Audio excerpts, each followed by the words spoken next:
Welcome back. Nick and Lex here. Hey everyone. How's it going, guys? So tonight, Woo! Big we're woo, gonna because it's been a while since we've done. we're gonna show you something a little bit different.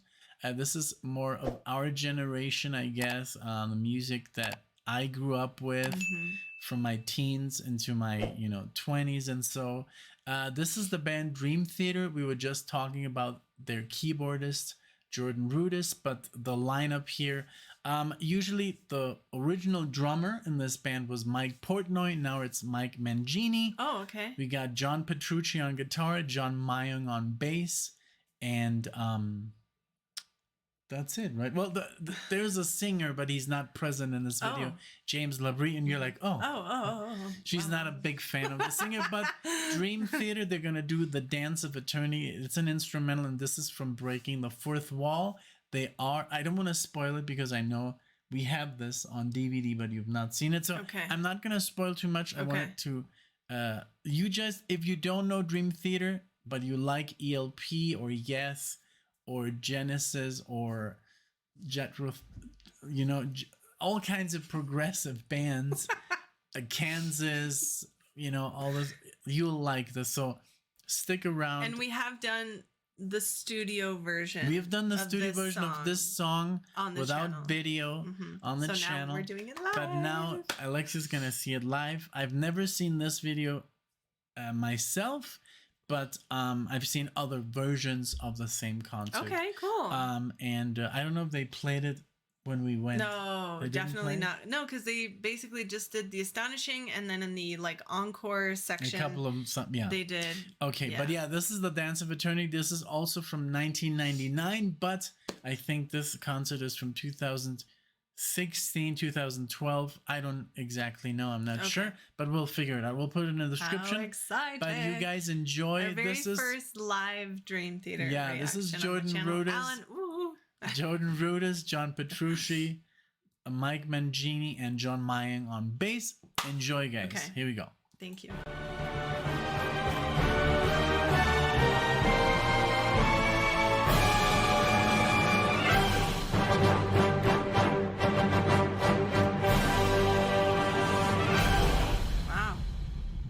Good quality too.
What did you think? Huh?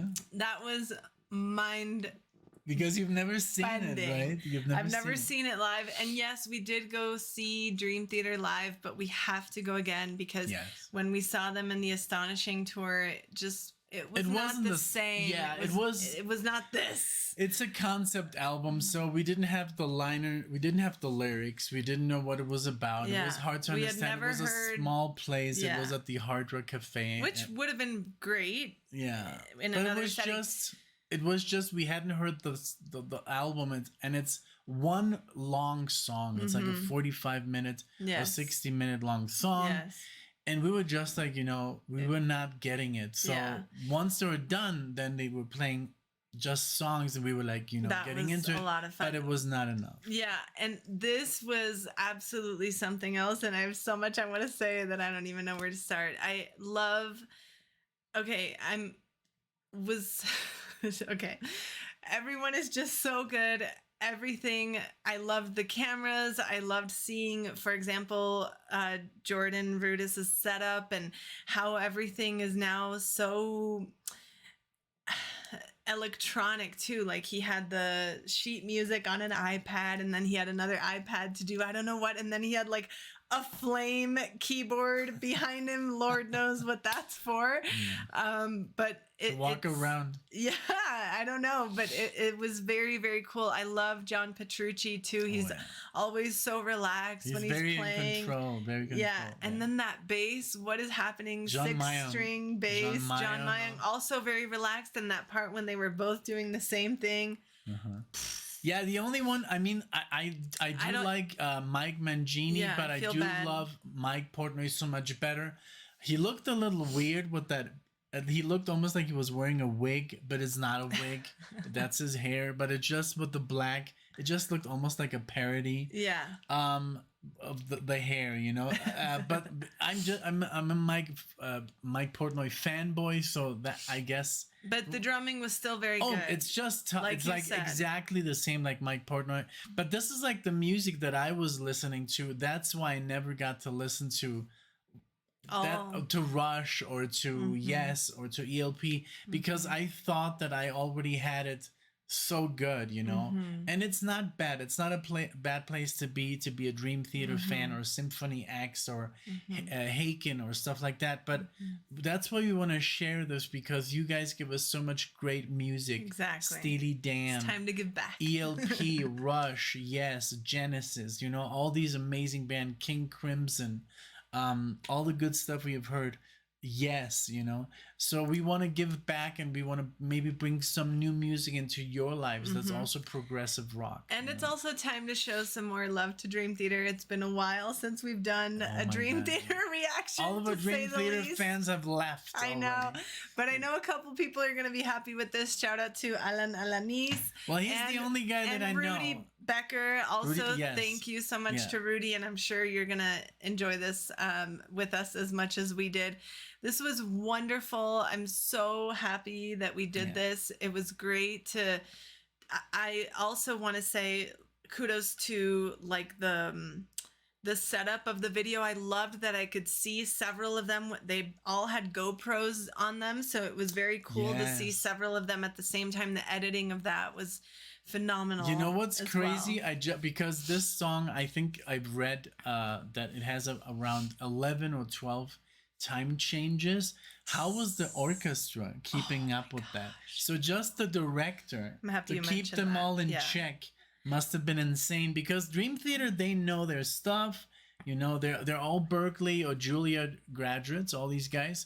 But the symphony players must have been like, they're used to playing classical music, right? And this is like all over the place. It's like I was thinking about that too. Because there were so many changes in that particular song. I think there's like, I don't want to exaggerate, but I think 7 or 8 or 9 time signature changes during the whole thing. So how are they keeping up with this whole thing? And it's insane. I'm so happy you mentioned that, because I was thinking that too. I was like, oh my gosh. I also looked at the director, and he was like, wow, everywhere. Well, this is on the DVD that we have behind us, the one that's called Score. Ooh.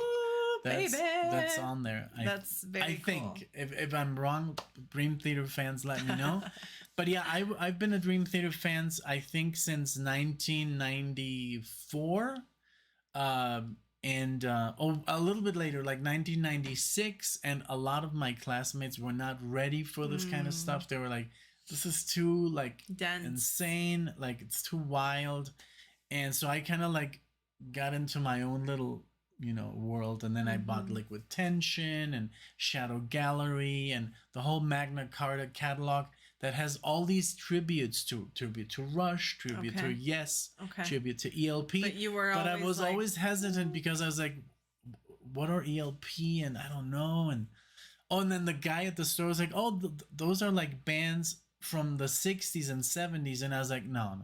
It can't be as good. It can't be as good. And of course it's as good, and even sometimes even better.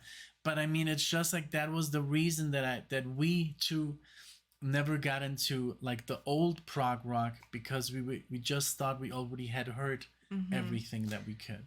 Yeah, stupidly, but now we know. Yeah. Thank you all so much for joining us. If you are Dream Theater fans and that's why you're here, sorry about all the blabber of everything before, but it's just, it's nice for us to be able to share something that we know. I don't know it as well, obviously, as Nick does. I haven't listened to that much Dream Theater or for that long, but it is wonderful to share music with all of you. So please leave your suggestions and thoughts and comments. If you're new to this music, if you're already been listening to this, let us know as well your experiences. When was the first time you heard this? And we hope to see you all in the next one. Thank you, guys. Bye, everyone. Take care.